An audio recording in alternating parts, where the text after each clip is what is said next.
The Northland Agricultural Research Farm was set up by a group of farmers in the 1920s to promote research specific to the region.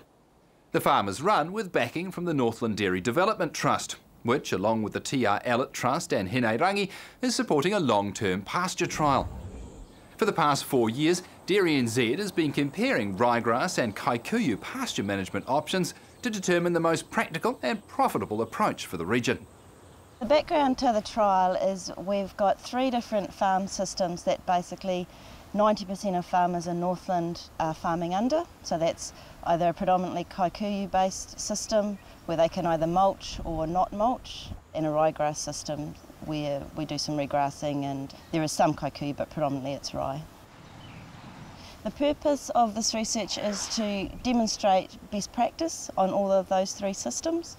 So the farmlets are completely independent of each other, the cows don't mix over, and it's initially to show what the productivity and profitability can be on each system.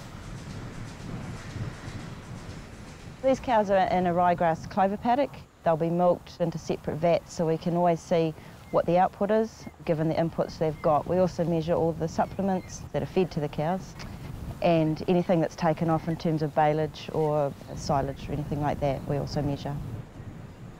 The challenge for ryegrass in Northland is we have a lot of pests and we have a climate that isn't really agreeable to a perennial ryegrass. It can be managed and we've seen some really good pastures, but we get very wet in winter and there's the issue of pugging and damaging the paddocks early on. And then they also, with the summer dry, they don't like that and tend to lose quite a lot of grass in that time. Kikuyu isn't drought resistant, but it's drought tolerant, and so even though it won't grow when there's no moisture, when there is a little bit of moisture, it takes off a lot faster. This is a non-mulched paddock, a paddock that hasn't been mulched in 4 years. And what you can see is this is a stolon. Basically they run along the ground and the cows really only eat these green leafy bits. We get a lot of this stoloniferous stuff and it builds up into a mat. If you have a look down here, cows will never graze down that low. It's very difficult to actually make them do that, and obviously they'll lose weight and there's no energy or goodness in that grass anyway. So with these paddocks we've managed them just through stock pressure. But obviously when you get a good growing season, you just don't have enough cows to do it. The last 2 seasons the cows have done around about 1,000 kilos or 1,100 kilos of milk solids per hectare, but that is with about 1,000 kgs of supplement per cow. So quite a high supplementary cost to managing this. If you're in a situation where you can't mulch, then this is probably what you're going to have to put up with.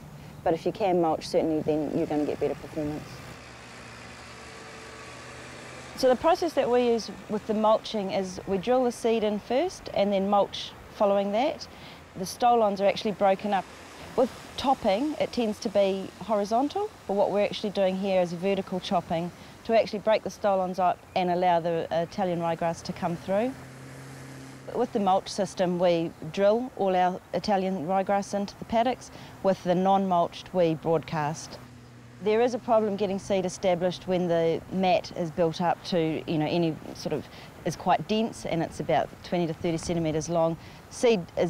Light seed is very difficult to get through into the soil surface, and so we do get establishment problems then. This paddock has been mulched and drilled with Italian ryegrass. You can see now that the Italian ryegrass has come through and in spring will look like a ryegrass paddock.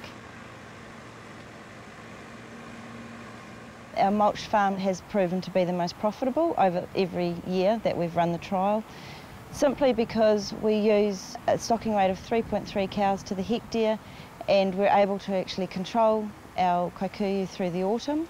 Along with the mulching, we get good Italian ryegrass seed establishment in the autumn, and our supplement use has been around 700 to 800 kilos per cow. If you farm in Northland, you are going to have to live with kikuyu to some degree, whether you choose to eradicate it, or whether you can eradicate it, or whether you choose to manage it to the best possible means. That's a choice that each farmer makes every year.